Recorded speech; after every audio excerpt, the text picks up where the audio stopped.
Hi, it's Hardware Reset, and today I'll show you how to enable and disable keyboard backlight on ASUS VIVOBOOK Pro.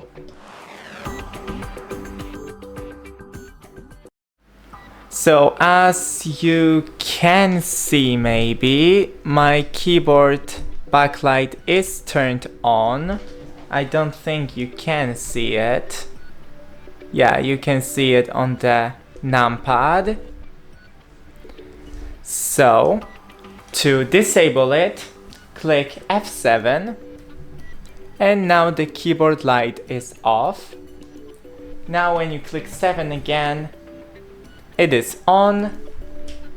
One more time the brightens up, and one more time it brightens even more. That's it, don't forget to leave a like and see you in the next one.